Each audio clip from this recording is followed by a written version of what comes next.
뛰어넘어서 결국 우리가 지켜야 할 것이 무엇인가에 대한 부분과 그것에 대한 어떤 적정선을 포함을 한 어떤 그런 연구가 진행되었으면 하고 생각합니다. 그래서 그런 것들에 대해서 어떻게 생각하시는지, 또 연구 방향에서 어떻게 반영될 수 있는지에 대해서 한번 말씀해 주셨으면 감사하겠습니다. 만약 형태만이 우리 현대 건축에서 현대의 한옥에서 얻어질 거라면 사실 문화재로만으로도 충분하다고 생각하거든요. 한번 답변 부탁드리겠습니다. 이상입니다. 예, 답변 시간은 좀 드린 다음에 답변을 드릴까요? 네? 바로 괜찮으시나요? 예, 뭐 저희들 연구단에서 제일 고민했던 부분을 꼭 집어서 동작 질문해 주셨습니다. 사실 고민 많습니다. 어떻게 친한옥, 현대환옥하고요. 잘 아시겠죠? 재료랄지 민족의 주거와 정체성을 갖고 있는 한옥에서 어디까지를 지키고 어디를 버릴까지. 저희들은 현장에 계시면 모습은 전통적 한옥을 가져가고 재료는 친환경 재료를 가져가면서 현대 생활에 어려움이 없는 그런 주거 시스템을 만들자.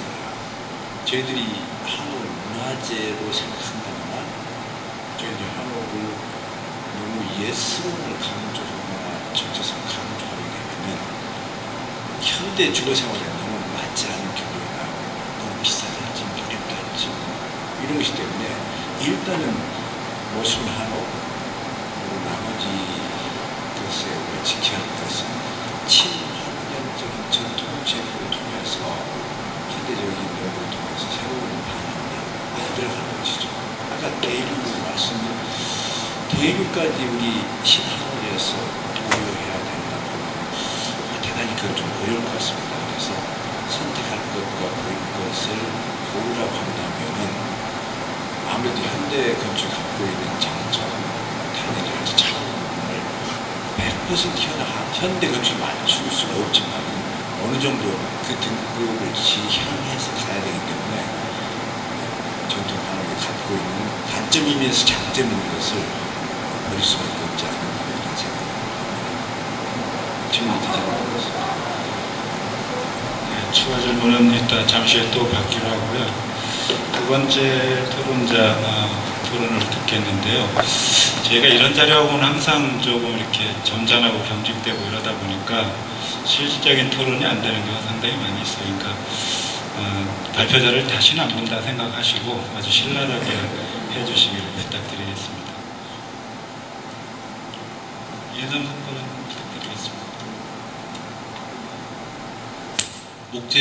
사립청 목재 생산과장 임상섭입니다. 저는 두 번째 주제 발표하신 김혜정 박사님에 대해서 지정 토론을 하도록 이렇게 말씀드리는데요. 제가 두 번째 주제 발표 프리미엄 한옥을 위한 금강 소나무 활용 전략으로 이렇게 되어 있었습니다. 그래서 내용 제가 잘 들었고 처음에 말씀드리고 싶은 거는 5분 말씀하시려고 했으니까 짧게 말씀드립니다. 기후변화 협약이라고 이제 한옥하고 기후변화 협약하고 무슨 관계가 있을까 이런 얘기하시는데 잘 하시는데 기후변화 협약이 지난해 4차 총회가 남아공 더반에서 열렸습니다. 근데 거기서 이제 탄소 개정과 관련해서 목제품을 이용할 때는 탄소 개정을 인정해주겠다라고 이렇게 국제적 협약이 됐습니다. 그래서 목제품을 많이 활용할수록 탄소 개정 인정받는데 조건이 국내에서 생산된 재료를 활용할 때만 그런 단서가 있습니다. 이 얘기는 무슨 얘기냐면 친환경성이 이제 경제 가치화로 이렇게 전환될 수 있는 가능성을 특히 한옥도 마찬가지고 목재도 마찬가지고 했습니다. 그래서 이 기회를 어떻게 활용할 것인가, 한옥을 확산시키는데 적절하게 활용할 수 있는 타이밍이 이제 곧 올 것이라고 저희 생각이 되고요. 김혜정 박사님께서 말씀하신 것 중에서 이제 소비자 인식에 대한 거에 대해서 설명을 쭉 해주셨는데, 프리미엄급 한옥이라고 이렇게 개발을 한다고 하면 소비자들의 인식에 대해서 첫 번째는 제가 묻고 싶은 거는 재료 원산지에 대한 소비자들은 어떻게 생각할 것인가. 예를 들어가지고 국내산 금강 소나무가 됐던 하여튼 국내산 목재를 이용을 하는 것하고 가격 측면에서만 따졌을 때 뭐 일본산 삼나무를 한옥에 썼을 경우하고 우리 소비자들은 이거에 대해서 인식을 어떻게 할 것인가 굉장히 중요한 측면 같아요. 제가 그 관련 업무를 하면서 많은 얘기들을 듣는데 일반 개인들이 한옥을 지을 때는 정책적으로 어떻게 제재할 수 있는 그런 것들은 없었을까 그죠? 근데 문제가 되는 것들은 각 그 공공부문에서 한옥 관련된 사업을 할 때도 이러한 사항들이 많이 나타나게 됩니다. 그래서 공공부문에서 한옥 관련 사업을 할 때도 너무 가격 위주로 저가 가격 예산이 적다는 이유로 이렇게 하는 경우가 있는데 이거에 대해서 좀 어떻게 생각하시는지 알고 싶고요. 그 두 번째는 이제 기술적인 측면입니다. 오늘 그 주제가 한옥 보급을 위한 기술과 관련된 건데 건물 짓는 거에 관련된 기술에 대해서 얘기들 많이 해주셨고 제가 보기에는 사람과 관련된 기술자 양성과 관련된 것들은 논의가 좀 안 돼가지고 아쉬운 점이 있었는데 그것도 굉장히 중요한 요소 중에 하나로 생각됩니다. 그래서 여러 가지 기술 중에 기술 표준화도 있고 뭐 여러 가지 기준에 맞추는 그런 시공 방법도 있겠지만 설계하고 시공할 수 있는 인력, 양성, 특히 이것 관련해서 자격증, 자격 관련 제도 이런 것들이 좀 정비가 돼야 소비자들이 믿고 한옥을 이렇게 짓는 걸 의뢰를 할 수 있지 않을까. 예를 들어가지고 말씀드릴까요?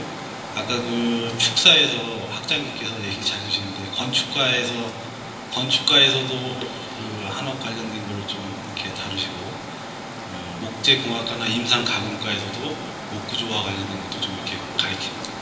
근데 이게 서로 잘 안 맞는 것 같아요. 잘 융합이 안 되는 것 같습니다. 이쪽 분야에서 연구하는 거, 저쪽 분야에서 연구하는 거, 이쪽에서 가르치는 거, 저쪽에서 가르치는 거. 이게 잘 융합이 안 돼서 이런 여러 가지 기술 인력과 자격 제도, 믿을 수 있는 시공 품질을 확보할 수 있는 방안에 대해서는 어떻게 생각하시는지 두 가지에 대해서 좀 김혜정 박사님께 여쭙고 싶습니다.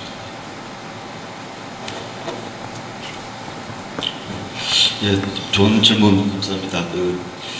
이 한옥에 대한 그 구조재 이 원산지 대표적인 게 이제 이 일본 삼나무가 문제가 되는데요. 공주의 그 지자체에서 지금 발주했던 이 단지에 일본 삼나무를 가지고 구조 집성제를 해서 세운 데 대해서 일부 이제 이의를 제기를 해서 좀 논란이 있었던 걸로 저는 알고 있습니다. 이 한옥을 짓는데 우리 국내산 소나무, 전통 소나무를 쓰는 게 좋지 않겠느냐 그런 이제 이의를 제기했고 지자체 입장에서는 여러 가지 예산 문제라든지 이런 것 때문에 어떻게 이 어떤 한옥의 어떤 정체성 문제는 있지만은 불가피하다 이렇게 해서 이제 상당한 서로 간에 논란이 있었습니다. 저는 제 입장에서는 이 한옥 부분이 지금 현재 우리 지자체 중심의 공공 부분에서 이제 주도하고 있는 그런 부분입니다. 앞으로 이제 이 자생력을 갖추어서 한옥이 하나의 산업으로서 이렇게 이제 가는 것이 또 보급 차원에서도 그렇고 좀 좋은 이 방향 전략인데 국내 아까 말씀드린 것처럼 국내산 소나무가 정말 150채, 200채 정도밖에 안 되는 그런 소나무 공급 능력 또 여러 가지 한옥 소나무에 대한 어떤 그런 수요가 문화재청 같은 데서 문화재에 덮는데 상당히 어려운 게 사실입니다. 그래서 저는 이 지자체에서 발주할 때는 좀 그런 부분은 조금 조심을 해야 되겠다. 그러니까 이 공공 부분에서 이 사업을 시작할 때는 조금 국내산을 이용하는 원칙을 좀 지켜주고 민간 기업이 LH 공사라든지 뭐 민간이 어떤 사업을 할 때는 그나마 이 한옥의 보급 활성화, 시장 활성화 또는 경쟁력, 자생력 이런 차원에서 저는 소나무, 삼나무를 부족집 성질을 쓰던 그런 큰 단계적으로는 고쳐 나가야 되겠지만 우선 이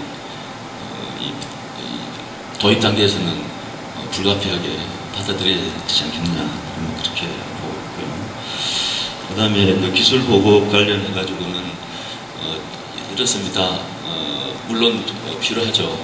일본 같은 데서도 이 한옥의 기술자라든지 이 목수, 대목 이런 부분들이 이 전통이 남아서 굉장히 그분들의 어떤 이 기술 인력 이런 부분들을 보존을 했는데 그 뒤에 지금 일본에도 전통 재래공법의 그 기둥보 이 목조건축에서는 그분들이 거의 사라졌습니다.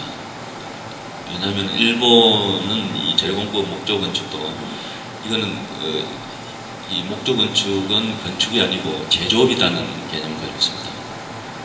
우리가 자동차를 만들 때 이 부품을 만들어서 부품 가공해가지고 자동차 조립을 하듯이 이 목조건축은 제조업이고 이 상품입니다. 그래서 이 어떤 설계라든지 전통 그 한옥에 대한 설계라든지 시공, 축조 뭐 이런 부분도 어떤 이 그런 기술 인력을 양성하는데 큰 어려움을 겪지 않았다. 이 제조업에 있어서의 어떤 그 기능 인력, 또 캠패드를 이용한 그런 프리카드 제조 이런 부분들이 설계, 시공, 뭐 이런 기획 이 통합적으로 움직이기 때문에 상당히 그 프리카 중심의 부품 소재 중심의 어떤 그런 기술 인력이 중요한 그런 상황입니다. 그래서 그렇게 뭐 설계라든지 시공이라든지 이런 부분은 생각보다는 그렇게 앞으로 어떤 산업의 발전에 큰 걸림돌은 되지 않지 않겠느냐, 그렇게 큰 중요한 문제는 아니지 않겠느냐 그런 생각을 저는 개인적으로. 네, 추가 질문이 있을 것으로 압니다만 일단은 먼저 진행하겠습니다. 우리 김장권 대표님 발표에 대해서 김석순 대표님 도움 부탁드리겠습니다. 네, 김석순입니다. 저는 문화재 설계를 위주로 하는 업을 하고 있습니다. 그러다 보니까 일정 부분은 태생적으로 좀 보수성을 갖고 있는 면이 있습니다. 한옥과 관련해서. 근데 요새 이야기되고 있는 소위 신한옥이라는 거에 대해서는 또 적극적입니다. 편견이 없다는 말씀입니다. 김장군 대표님께서 이제 여러 가지 사례에 대해서 보여드렸습니다. 저 또한 이제 설계를 하다 보니까 설계를 할 때 접근해야 될 사항들을 좀 체크하게 되고요. 그 다음에 시공할 때 어떤 문제점이 발생할 수 있는가, 기술적인 부분에 대해서 상당히 궁금한 점이 사실은 많습니다. 그래서 좀 전에 김항지 교수님이 말씀하신 것처럼 약간 다시 한번 생각을 하고 좀 말씀을 드린다라고 생각을 좀 해주시고요. 이건 그냥 간단한 질문인데 첫 번째는 뭐냐면 그 텍스트에 문화재가 아니다라는 명제를 두셨어요. 거기에 뭐가 이유가 있을 것 같습니다. 여러 가지 이유가 있을 것 같은데 왜 그 명제를 뒀는지 하고, 두 번째는 설계 시공 시에 중점적으로 보는 사항이 무엇인지를 좀 알고 싶습니다. 이 질문을 드리는 이유는 지금 시대는 바뀌었기 때문에 계획 내용과 관련해서 시대성이라든지 기능성 또는 뭐 관계 법령 뭐 시공 성능, 경제성, 이거는 다 지금 시대에 맞게 한옥도 변해야 된다고 저도 생각하고 있는데, 한옥의 정체성 중에서 제가 가장 고집하는 게 뭐냐면, 디자인과 관련되어 있는 부분에서 비례와 그리고 지붕이라는 요소, 그 다음에 인면이라는 요소입니다. 이 중에서 특히 비례와 인면은 매우 밀접한 관계가 있을 수가 있는데, 최근에 전라도나 또 서울의 북촌의 그 인면 디자인을 보면 지붕이 법 때문에 잘려지는 건 제가 이해를 하겠는데, 이 비례적인 측면에서 문제가 되는 것들을 보수적으로 본다고 그러면 몇 가지가 있습니다. 예를 들자면 창호의 디자인이 어떤 면에서는 상상력이 너무 많이 발휘되는 경우가 있고, 그리고 비례가 안 맞아서 일반적인 한옥이 갖고 있는 중요한 요소인 그 비례감을 깨트리는 경우가 있다라고 생각이 되어지는 거죠. 그래서 아까 그 슬라이드에 몇 가지 이 사진을 보면 그런 비례들에 있어서 조금 밸런스가 맞지가 않는다라는 생각을 갖고 있습니다. 이 부분에 대해서 좀 말씀을 해주셨으면 좋겠고요. 세 번째는 기술적인 부분을 좀 여쭤보고 싶은데, 지금 2층 한옥이 제가 알기로는 그 사례 보여준 것 중에서 그 사례가 첫 번째로 부천에서 이루어진 인사동에서 이루어진 걸로 알고 있습니다. 2층 한옥의 가장 그 기술적인 딜레마가 뭐냐면 층간소음이라고 할 수가 있습니다. 여러 가지 요소가 있겠지만 인면 비례도 중요한 요소가 되지만 일단 그건 디자인상의 문제니까 기술적인 부분에서 층간소음을 어떻게 해결했는지를 좀 말씀해 주실 수 있다면, 영업 비밀이 아니라 그러면 좀 공개를 좀 해주시면 다른 분들도 2층 한옥을 설계할 때 많은 도움이 되지 않을까 이런 생각을 갖고 있습니다.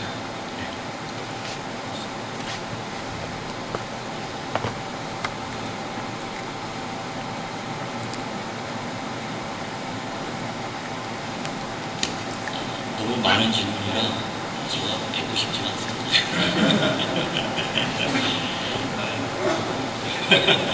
특별하게 한번 토론을 해보시고 기회가 된다면 여기 관객들도 같이 오셔서 문화재가 아니다라는 얘기를 했는데, 사실은 아까 그 모두에 잠깐 말씀드린 것은 사실 문화재는 우리가 지켜야 할 것이고, 그것이 그대로 전통이 아니라 원형 그대로 갖고 있어야 된다는 생각입니다.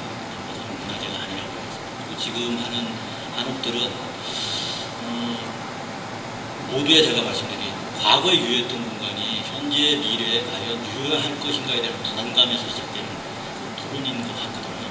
그렇다면은 우리가 과거에 맨 마지막에 제가 좀 말을 잘 못하니까 그거 이제 써놨는데, 정치학 복습하고 탑승만 하는 것으로 우리가 너무 사실은 많은 기득권을 썼던 것 같기 때문에 문화재가 아니라는 말을 좀 썼습니다. 그리고 두 번째, 설계 시공 중 중점적으로 보는 것. 사실은 여전히 터무닙니다. 누가 뭐래도 건축물이 서야 되는 터에 대한 배려와 고려가 없이는 어떤 건축물이도 완성도가 떨어진다고 생각합니다. 사실은 풍수를 자유롭게 볼 수 없는 상황이지만 한옥은 여전히 주변의 배려가 있어야 된다고 저는 생각하기 때문에 여전히 터무니가 있어야 되고요. 그리고 시대성, 기능성, 사실은 뭐 요즘 모계사회라고 하듯이 주방이 사실은 옛날에는 사랑채가 가장 좋은 풍광과 가장 좋은 배려가 있는 공간이 지금은 주방 또는 그 거실에 대한 어떤 대청이라든지 안주인에 대한 어떤 것들이 사실은 굉장히 중요해지고 있고요. 사실은 저희 아버님들은 가정을 포기하고 가정을 지켰었는데 지금 모든 사람들이 가정을 지키기 위해서 열심히 아이들과 부모가 부인하고 같이 지내기 때문에 여자에 대한 어떤 그 배려, 그것이 저는 시대성, 거기서 기능성, 그리고 법령이나 기능이나 뭐 이런 것들은 일반적인 알고 계시는 정도인 것 같아요. 사실은 법이 반을 줘야 되는 거니까요. 그건 안 지킬 수 없으니까 그건 지켜나가는 것밖에 없을 것 같습니다. 그리고 한국 정체성에서 비례.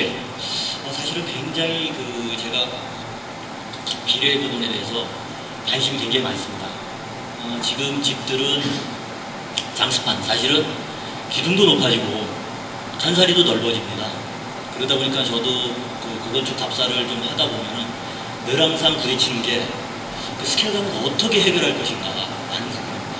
그 중에서 창호도 사실은 이제 아까 비례가 좀 안 맞는데 칸사리가 달라지니까요. 전에는 9자, 10자, 12자 뭐 이렇게 됐는데 뜬금없이 15자 칸이 나오고 그렇다면은 사실은 문이 창호가 옛날에 어른들이 쓰시는 문이 6자에 2자 세치 정도가 사실은 기본적인 문들이었는데 현재에서 그렇게 할 수가 없는 거죠. 얼음창 정도로 한다 그러면 부착조리 해가지고 강물 형태로 한다 그러면 또 그런 부분들이 비례가 굉장히 많이 무너지고 그 실례로 엑서사이즈 할 수 있는 좋은 예를 발견하지 못하기 때문에 사실은 저도 우리가 앞으로 공공성을 띠는 큰 공간을 만들기 위해서는 이 스케일에 대한 어떤 원형을 뛰어넘는 또 다른 항공기호를 공부를 하든지 1대1로 모델링을 하고 해보든지 이 비례에 대한 부분은 계속 해나가야 된다고 생각합니다. 저도 여전히 작업할 때 이 비례감에 대해서 굉장히 고민을 많이 하고 있습니다. 그리고 이 친구는 영업 보안입니다. 근데 사실은 이 친구는 저는 감히 21세기 우리 한옥의 가장 대표적인 도드라짐이라고 한다면 이 친구의 본격적인 대도라고 생각할 수 있습니다. 왜냐하면 한옥이 그동안 우리가 인간을 자연을 머물게 하는 매개체 역할을 충실히 해왔다면 도시하고 산업화하는 어떤 부분은 중층 한옥이 아닌가라는 생각을 하고 있기 때문입니다. 그렇기 때문에 조금 더 자유로운 사실은 2층하는 목구조로 한 것이 맨 마지막 작업인데 첫 번째는 RC 구조와 연결했던 첫 번째가 작업한 게 첫 번째인 것이고요. 두 번째는 그 적상가옥 형태의 집을 대수선으로 공사를 한 겁니다. 그것을 이제 적상가옥 형태에서 눈썹 처마 형태, 사실은 멍해 천방 형태로 해가지고 눈썹 처마로 앞에 정면에 나와 있는 것을 활주가 서 있기 때문에 기둥 역할을 하는 활주가 서 있기 때문에 평면 면적이 넓어지는 것 때문에 그것을 없애버리고 난간을 어떻게 할 것인가에 대한 부분 때문에 사실 저 고민을 많이 했었습니다. 그래서 늘 항상 어려움은 이 적상가옥이지만은 우리 한옥이 갖고 있는 디자인을 일치하는 것이 무엇인가. 그리고 나서 이제 2층 구조를 하면서 대지의 단절을 어떻게 2층에서 끌어들일 수 있는 것인가.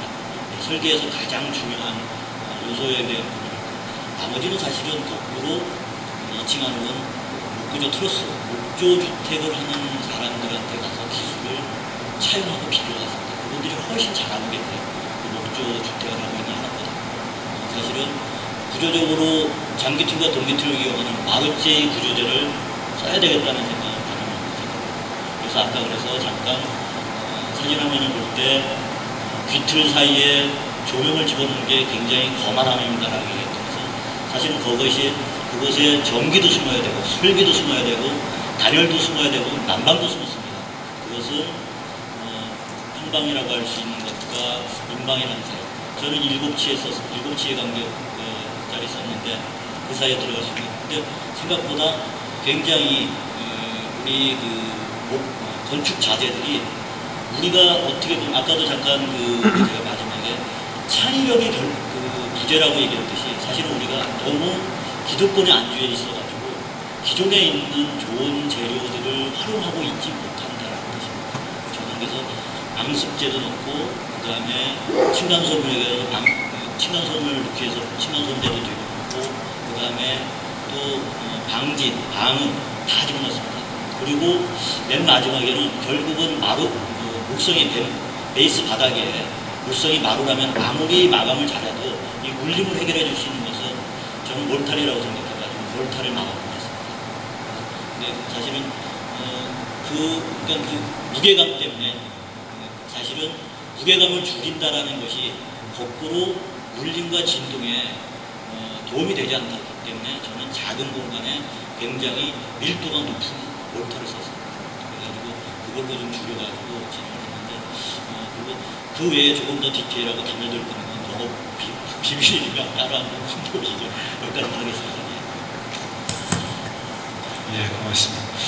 그 김근호 팀장님하고 이광민 센터장님 토론을 듣기 전에 우리 이제 천덕현 교수님 아마 멀리서 오셔가지고 그 기차가 예약이 돼 있으신 버스가 아마 예약이 돼 있으신 것 같아요. 그래서 먼저 추가 토론을 천덕현 교수님에 대해서는 먼저 좀 진행을 하겠습니다. 우리 토론자 중에서 혹시 천덕현 교수님에 대해서 추가 토론하실 분이 있으면 질문을 좀 해주시고 플로어에서도 질문을 먼저 좀 받겠습니다. 혹시 추가 토론 있으십니까? 네, 추가 토론 없으시면 플로어에서 혹시 천 교수님 발표 내용과 관련해서 질의가 있으신 분은 먼저 좀 질문을 해주시면 좋을 것 같습니다. 네, 마이크 혹시 준비되나요? 네. 본인 소개를 간단하게만 뭐 하시는 분인지만 소개를 좀 해주시고 질문 부탁드리겠습니다. 네, 수고 많았습니다. 저는 한국주택설계기술연구소장으로 있는 이한구입니다. 저는 평생 주택설계 연구만 했습니다. 오늘 고생 많이 하셨는데 제가 들어보고 약간 실망입니다. 실망인 이유는 아직도 10년 전에 수준으로 지금 연구도 하고 있고 또 바라보고 있는 것 같아요. 초두에 우리 김경수 학장님께서 기조 연설해 주실 때 내용은 저 상당히 공감이 가고 오늘 정 교수님 발표한 내용 중에서 제가 아쉬운 것은 이 한옥을 단면 성능에 한정해가지고 공간 성능을 버리게 된 제가 경험을 했습니다. 이 한옥의 가장 큰 장점이 하나가 대류, 기류, 마이크로 기류가 일어나는 건데 거기서 창에서 환기를 못 시켜준다 해가지고 제로로 한국 연구사님께서 아주 질문을 잘 해주셨는데 답변으로서 여기 제로에서 한정해가지고 소위 섹션 성능에서 한정해서 연구를 하겠다 그랬는데 이거는 수학에서 보면 1차 함수 수준이고 이 섹션 성능을 개발하면 그 다음에 이제 공간 성능으로 가는데 그게 이제 2차 함수. 저는 지금 미적을 하고 있습니다.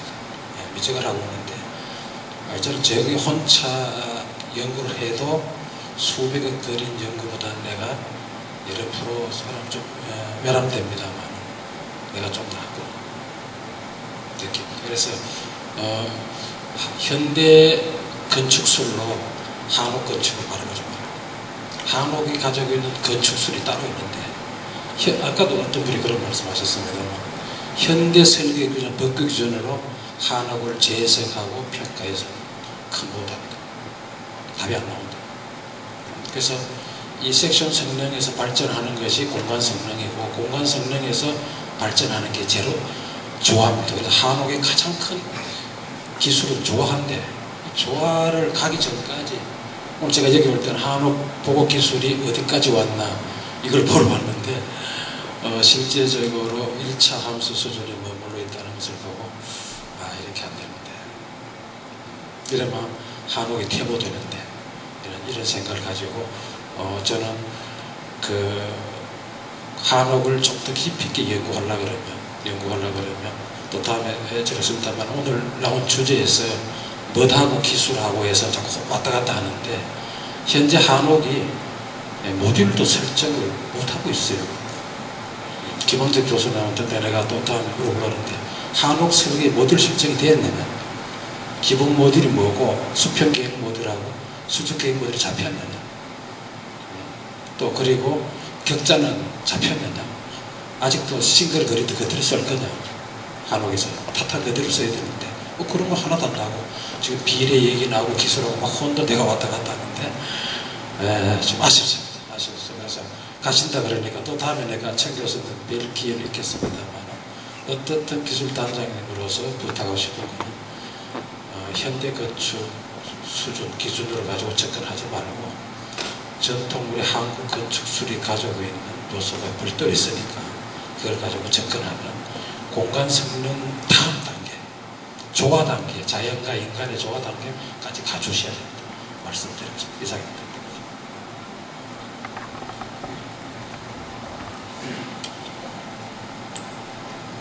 다른 문제로 간다고 열심히 했는데 좀 내려가면서 참 걱정했네요.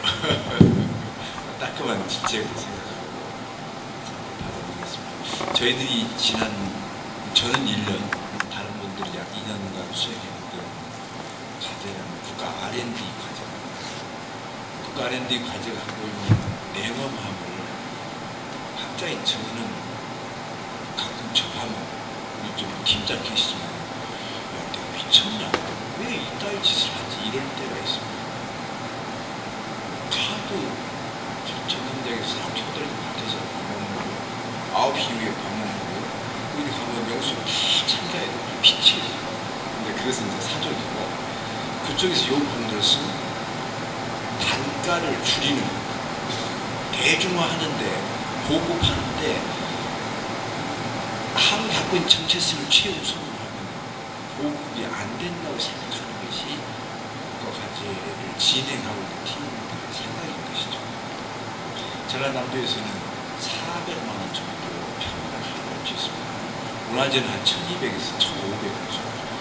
저희 연구팀에서는 지금 한 6, 7년 정도. 그러니까 문화재급에 비해서 반 가격 정도를 목표로 하고 있습니다. 그 돈과 건축법이 정해진 룰을 해결하려고 이건 해결해야 됩니다. 이거 선택사항이 아니고 이건 반드시 해야 할 미션인 것이죠.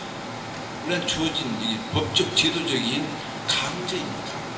따라서 열관료 몇 프로, 탄력성이 얼마, 차원성 이걸 확보하려고 하면은 방금 이양 선생님께서 지적하신 그 전통이 갖고 있는 그런 것을 해서는 정말 못합니다. 물론 아주 좋은 지적이셨고 저도 대학에서 강의할 때 한국이 갖고 있는 장점을 얘기하면서 그런 것도 정말 강조합니다. 정신, 환경. 그러나 문제는 이 R&D 과제라는 것입니다. 그래서 감각에 관계해서 의린 저희들은 계약 조건에 충실할 수밖에 없고 이것은 어쩔 수 없습니다. 그동안 우리가 그거 강조하다 보니까 한국 연구가 지금 안 된 거예요. 가만히 보니까 버리자. 그러니까 보면 한국적 사회를 다 안 해버렸다고 생각해야 되죠. 그래서 한국에서는 반값, 공기 상황을 좀 줄이고 그러면서 아까 말씀드린 것처럼 가져가고 그렇다 해서 재료는 뭐 한국 친화적이 아니면 쓰면 안 되잖아요. 그래서 그런 걸 쓰면서 뭔가 해보자. 그리고 이게 이제 겨울 저는 1년 됐어요. 10년 했거든요. 그래서 물론 이제 한국이 연구를 해왔지만 R&D 과제에 2년째 그래서 매력성과 나도 최소한 5년을 한 10년을 해야 그것이 나오지 않을까 기대합니다. 아주 좋은 말씀이시고 저희들 근저에 있는 우리 양수장님께서 지적하신 그런 사상과 철학이 완전히 함께하고 있다 이렇게 믿어주시면 되겠습니다. 우리가 김치맨은 한국에 살아가는 그런 분이 한국 사람 아니겠습니까?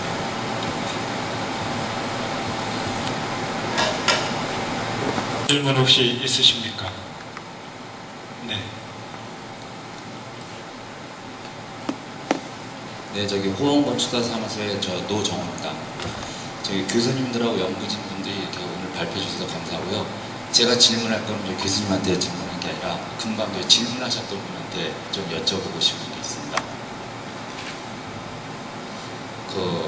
지금 뭐 발표하신 게 뭐 1차 방정식이고 2차 방정식이 있는데 금방 질문하신 분은 그 미적분 수준까지 가셨다고 그러는데 그 방법에 대해서 좀 같이 좀 토론하고 이 정보 공유를 했으면 좋겠습니다. 이상입니다. 제가 지금 지금 프로가 아니고 방청석인데요. 그러면 이 두 개 정도 돼서 되겠고, 어떻든 한옥을 정말 주택 연구를 하다 보니까 딴 쪽은 모르는데 실제로 어렵고요. 주택이 어려운데 한옥은 더 어렵습니다. 더 어려운데 한옥이 가지고 있는 1차 방정식에 내가 감히 평가를 들은 이유는 우리가 지금 접근하는 방법에서 물론 이제 뭐 아까 천 교수님 1년밖에 안 되시다고 그러는데 한옥은 500년, 2000년 전의 기술 아닙니까? 기술인데 저도 국내에 책이 없어가지고 중국 책을 사가보고 있습니다. 중국 책을 사가보고 있는데 중국의 전통 건축 개복속하는 책을 한 30권 보니까 그게 원리가 나옵니다. 원리가 나오는데 한옥 건축술의 전통 건축술의 개들이 보는 기본에는 지하수 공포 모였습니다. 땅, 불, 물, 공기, 바람이 있는데 그 중에서도 한옥이 가지고 있는 가장 큰 장점은 바람입니다. 바람을 공기, 집안에 받아주려 있는데 이게 가장 큰 점이 인체에 건강하게 할 수 있는 겁니다. 저는 그러면 미적분까지 갔다는 이유를 감히 이런 그 방청 자리에서 들 수 있는 거는 지금 한옥 중에 온돌이 큰 장점인데 현대건축에서 아까 2층덕에 층간소음도 얘기하셨는데 바닥 시스템을 하기 위해서 가장 어려운 것이 지풍을 이용해야 됩니다.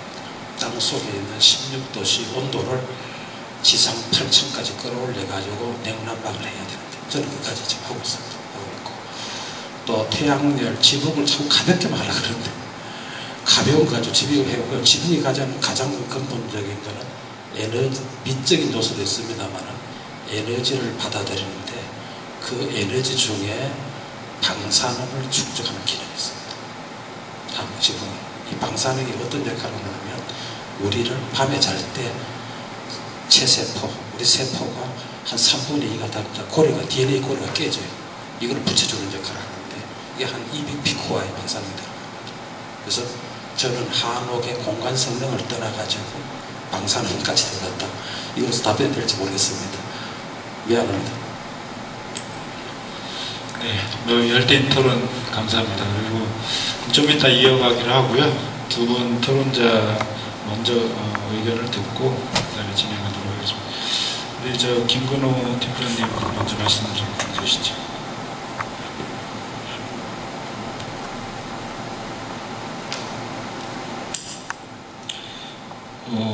오늘 제가 뭐 느낀 거는 오늘 제기된 문제도 좀 기존에 제기돼왔던 문제들이 다시 반복되는 거 아니냐 그런 생각이 들고요.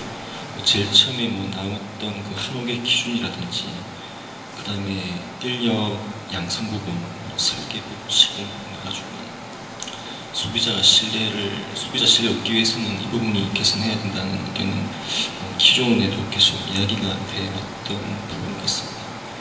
제가 뭐 특별하게 질문을 드리거나 여쭤본다기보다는 일단 저희 국토부 차원에서 지금 한옥 관련해서 제도 개선을 위해 가지고 지금 여러 가지 연구를 하고 있는 그런 상황이고요.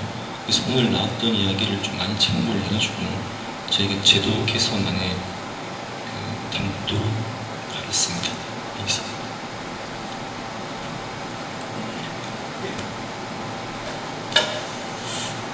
저도 간단하게 말씀을 드리겠습니다.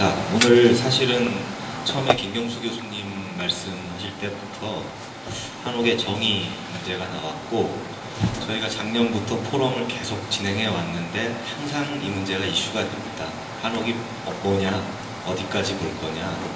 그런데 제가 이제 몇 번 토론 과정에 참석하고 뭐 이럴 때 볼 때 이 한옥 정의를 하는 논의가 생산적인 논의가 되는 게 아니라 마치 진짜와 짝퉁을 가르는 브랜드 같이 좋은 게 한옥이고 안 좋은 거는 짝퉁 한옥이다. 이거를 자꾸 가르기 위해서 논쟁이 붙는 것 같아서 그게 좀 아쉽고 그러니까 예를 들어서 아까 샤넬 백도 나왔지만 에르메스 가방이 아주 좋은 게 있다고 치면은 그런데 한 2, 30만 원짜리 가방인데 진짜 속아죽이고 바느질도 잘 돼 있고 아주 튼튼하면서 주황색이다. 그러면은 그건 가짜 에르메스라서 이거는 가방도 아니다. 이렇게 할 건 아니지 않습니까? 그래서 좀 아까 김경수 교수님 말씀처럼 건축의 관점에서 한옥을 바라보고 그 건축물 중에서 이제 아주 조금 특별한 형식을 가진 게 있습니다. 기둥보가 목구조고 한식 지붕틀을 갖고 있고 기와를 올려져 있고 또 우리가 조선시대부터 익숙한 형태를 가진 집, 뭐 그 정도 지금 법규에 정의된 그거를 한옥으로 인정을 해도 저는 크게 무리가 없다고 보이고, 또 그게 우리가 기술 개발이라든지 미학적인 그 선호도가 바뀌게 되면 법을 또 바꿀 수 있다고 생각이 됩니다. 이런 관점에서 좀 조금 더 나아가 보면, 그랬을 때 이제 금강소나무 같은 걸로 짓는 집은 이제 최고급 브랜드 가치를 갖는 최고의 한옥이 될 텐데, 이거는 그냥 생각을 해봐도 문화재 수리하는데 대체로 소요가 돼버릴 거 아닌가 이런 생각이 듭니다. 국보, 보물 이런 데 우선 그런 나무를 써야 되기 때문에. 그래서 제가 김혜정 박사님한테 질문을 하나 드리고 싶은 게 있었는데, 그러면은 금강소나무 말고 좀 2등급 목재 중에서 더글라스 퍼 정도 되는 그런 경쟁을 할 수 있는 목재가 없을까 이런 생각을 좀 하게 되고요. 왜냐하면 한옥의 보급이라고 하는 게 어떤 최고급을 만들어가는 과정도 물론 필요하겠지만요, 또 평균 정도의 수준으로 그냥 적당한 주거, 그 만족스러운 주거 정도의 그 보급도 필요하다고 생각이 됩니다. 오늘 김장건 대표님께서 발표해 주신 것도, 또 천득영 선생님 말씀해 주신 것도 사실은 엄청난 기술을 개발한 거라기보다는 이렇게 주변에 있는 현대적 기술을 한옥에다 이렇게 끼워본 거라고 생각이 됩니다. 다시 말해서 이게 현대 건축 요소와 호환성을 실험해 본 건데, 한옥하고 그런 측면에서 보면은 나무, 목재에 있어서도 조금 더 저렴하고 그렇지만 비슷한 느낌을 낼 수 있는 그런 대안이 있으신지 좀 여쭙고 싶습니다. 이상입니다. 좋은 질문 하셨습니다. 저희 이 한옥에 있어서의 재료, 구조재 재료는 이 재료 자체의 성능, 그러니까 이 금강소나무가 굉장히 이제 성능이라든지 재질이라든지 아주 뛰어나기 때문에 정말 그 프리미엄급의 그런 이 원료 자원이 됩니다만, 그게 부족할 경우에는 뭐 대안이 없느냐, 얼마든지 있습니다. 그래서 낙엽송 같은 경우는 상당히 이 좋은 뭐 그런 성능을 가지고 있고요. 뭐 잣나무 같은 경우도 괜찮습니다. 국내에서 이제 인공 조짐을 해서 그 사이에 많이 육성이 됐기 때문에 이런 두 수종이 하나의 대안이 될 수 있고, 한 2급 정도는 아까 말씀하셨지만 될 수 있는데, 그러나 저는 이 중요한 부분은 뭔가 하면은 이런 그 국내산의 이 원료, 이 원자재, 목재 이런 부분들이 조금 더 이 원형을 가질 수 있도록 하자. 성능은 좀 떨어지더라도 이 원목을 써서 원형을 가지고 하는 게 더 중요합니다. 그러니까 이제 금강소나무는 자원이 부족하기 때문에 상당 기간 저희들이 노력을 해서 이제 육성을 해야 되겠고요. 문화재 용재도 부족한데 뭐 그런 부분들 때문에 상당히 이제 앞으로 성의하고 연계해서 자원을 좀 많이 키워야 되겠고요. 이런 낙엽송하고 잣나무 같은 경우도 쓰긴 써대 저는 원목 형태로 쓰자는 겁니다. 원료 재료의 친환경, 친자연적인 어떤 그런 부분이 더 중요하다. 이것을 그냥 구조 집성재 형태로 기둥을 우리 한옥의 어떤 그런 고유한 이 멋이라 그럴까요? 하나의 그 마감재면서도 인테리어 기능을 하는 기둥을 접착선이 있는 이런 가격 원가 주진들하고 공사비 주진들하고 주도집 성질을 쓰는데 가능하면은 원목 형태로 쓰는 것이 차라리 더 좋다. 이 수종의 어떤 우리 우열보다는 그런 제종 원목이나 주도집 성질 이런 부분들이 원형을 정체성을 보존하는 데 더 중요하다 그렇게 생각하고요. 얼마든지 그런 차선의 대안이 있다 생각하고요. 만일에 이 소나무 정도로만 어떤 고집을 한다는 고집하는 분이 계신다 그러면은 저는 이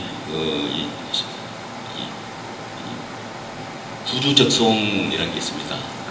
연해주 근처에 바이너스 실베스트리에서 해가지고 우리 육송은 바이너스 텐시플로라인데 종이 좀 다른 수종이 있습니다만 상당히 유사한 그런 수종입니다만 거기는 재선충이 없는 그런 청정지역이기 때문에 원목을 수입하는데 별 큰 문제가 없습니다. 그래서 소나무를 조금 쓰고 싶은 그런 분들이 있으면은 그런 연해주 지역에서 수입하는 것도 괜찮고요. 그래서 저는 기본적으로 이 수종이 이 목재가 어느 나라 산지냐가 더 중요한 것보다는 목재 자체의 제종, 이 한옥이 가지고 있는 고유한 정체성을 지키는 그런 제종이 더 중요하다. 그렇게 생각합니다. 네, 맞습니다. 그 토론의 효율을 위해서 이제 시간이 빨리 지나가네요, 생각보다. 그래서 조금 좁혀야 되겠는데요. 이렇게 항상 이런 한옥과 관련된 토론을 가보면 사실은 우리가 하는 목표가 있거든요. 목표를 잊어버리고 토론하는 경우가 많아요. 오늘도 아마 그런 부분이 굉장히 있는데 물론 한옥의 장점과 굉장히 좋은 점들을 더 활성화시켜가지고 만들 수 있습니다. 2천만 원짜리, 3천만 원짜리 평당 만들 수 있습니다. 근데 그게 목표는 아니라는 걸 전제하고 이야기를 나눠야 될 것 같습니다. 그래서 저희가 한옥기술 개발할 때는 어디까지 왔는가 하는 거는 가격이 고급 정도 할 정도의 가격 목표에 달성하는가 이런 걸 초점으로 재료, 시공법 이런 걸 다 전제하고 있거든요. 그래서 그런 걸 전제하고 질문이나 토론이 좀 이루어졌으면 조금 더 효율적이지 않을까 싶습니다. 항상 이 정체성이라든지 정의만 가지고 하면 끝이 없는 토론이 되고 해답도 없기 때문에 그건 조금 자제를 해주시고 보급형 한옥을 만드는데 어떻게 하면 좋은지 거기에 초점을 맞춰주시면 좋을 것 같습니다. 플로어에서 질문을 좀 받도록 하겠습니다. 그 토론자나 질문자 관계없이 발표자 관계없이 해주시기 바랍니다. 네.